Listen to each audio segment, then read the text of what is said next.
নমস্কার বন্ধুরা, নন্দিনী সিম্পল কুকের আরও একটি পর্বে আপনাদের সবাইকে জানাচ্ছি স্বাগত। রোজ একই রকমের সবজি খেয়ে বোর হয়ে থাকলে বা এই গরমে তেল মশলাদার খাবার খেতে একদমই ইচ্ছে না করলে একদমই অল্প সময়ে আর অল্প তেল মশলা দিয়েই তৈরি করে নিতে পারেন এই হেলদি টিফিনটি। তাহলে দেরি না করে চলুন দেখে নিই। এদিকে একটি কড়াই বসিয়ে দিলাম। এই কড়াইতে আমি দিয়ে দিচ্ছি 2 চামচ পরিমাণ সাদা তেল। তেলটা একটু গরম হয়ে গেলেই এখানে দিয়ে দিচ্ছি 1 চামচ পরিমাণ গ্রেট করে রাখা আদা, একটা কাঁচা লঙ্কা কুচি দিয়ে দিলাম। এবারে দিয়ে দিচ্ছি একটা পেঁয়াজ কুচি, দিয়ে এই সমস্ত কিছুকে একটু ভেজে নিচ্ছি যতক্ষণ না পর্যন্ত পেঁয়াজে একটু হালকা ব্রাউন কালার চলে আসছে আর একটু সফট হয়ে যাচ্ছে। আজকের এই রেসিপিটিতে খুব বেশি জিনিসের কিন্তু একদমই প্রয়োজন নেই। বাড়িতে থাকা কয়েকটা জিনিস দিয়েই দারুণ একটি হেলদি টেস্টি টিফিন রেসিপি তৈরি করে নিতে পারবেন, সকাল হোক বা সন্ধ্যাবেলা। তো বন্ধুরা, পেঁয়াজটা কিন্তু অনেকটাই সফট হয়ে গেছে আর একটা সুন্দর কালারও চলে এসেছে। এই পর্যায়ে আমি এখানে দিয়ে দিচ্ছি একটা গ্রেট করে রাখা আলু। এখানে যদি আপনারা আরও কিছু সবজি অ্যাড করতে চান, যেমন গাজর, ক্যাপসিকাম দিলে দিতে পারেন। এবারে খুব ভালো করে এই আলুটাকেও একটু ভেজে নিচ্ছি। আলুটাও একটু যেন সফট হয়ে যায় আর একটু ভাজা ভাজা হয়ে যায়, ততক্ষণ পর্যন্ত একটু নাড়াচাড়া দিয়ে আলুটাকে ভেজে নিচ্ছি। এই পর্যায়ে আমি এখানে দিয়ে দিচ্ছি পরিমাণ মতো লবণ আর কালারের জন্য 1/2 চামচ পরিমাণ হলুদের গুঁড়ো দিয়ে দিচ্ছি। তো বন্ধুরা, খুব ভালো করে মিক্স করে নিলাম। মিক্স করে নিয়ে যখন দেখবেন আলুটা একটু সফট হয়ে গেছে, এই পর্যায়ে এখানে দিয়ে দিতে হবে জল। এখানে আমি 1 কাপ পরিমাণ জল দিয়ে দিয়েছি। জলটা এই দিয়েই ঠান্ডা অবস্থাতে দিয়ে দিতে হবে 1 কাপ পরিমাণ সুজি।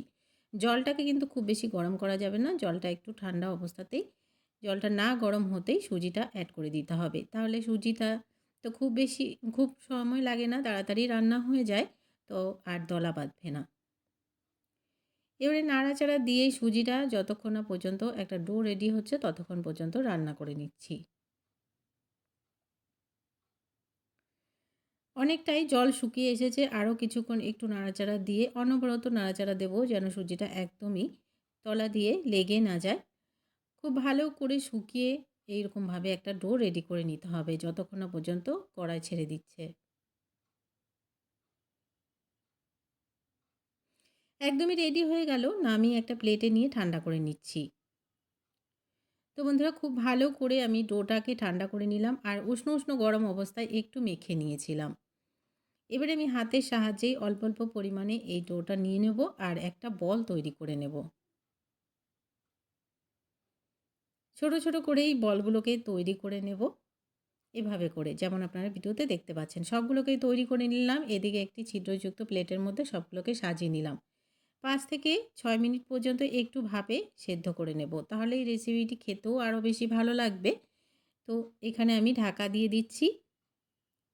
6-7 মিনিট পরে আবারও ফিরে আসছি। তো বন্ধুরা, পুরোপুরি 6-7 মিনিট পর আবারও ফিরে এলাম। দেখে নিচ্ছি রেসিপি আমাদের তৈরি হয়ে গেছে কিনা। একদমই কিন্তু সবগুলো তৈরি হয়ে গেছে। নামিয়ে ঠান্ডা করে নেব। ঠান্ডা হয়ে গেলে এগুলো আরেকটু হার্ড হয়ে যাবে আর খেতেও ভীষণ ভালো লাগবে। নামিয়ে সার্ভ করে দিলাম। এই রেসিপিটি এমনিও খেতে পারেন, এছাড়াও যেকোনো সস বা চাটনির সাথেও খেতে পারেন। খেতে দারুণ টেস্ট হয় আর একদমই কম সময়ে তৈরি হয়ে যাবে। রেসিপি ভালো লাগলে একটা লাইক শেয়ার করে দেওয়ার অনুরোধ রইল। নতুন বন্ধু চ্যানেলে নতুন এসে থাকলে চ্যানেলটিকে সাবস্ক্রাইব করে পাশে থাকার অনুরোধ রইল। আজকের মতন এখানে শেষ করছি। দেখা হচ্ছে পরবর্তী রেসিপিতে। ততক্ষণ পর্যন্ত সবাই ভালো থাকবেন।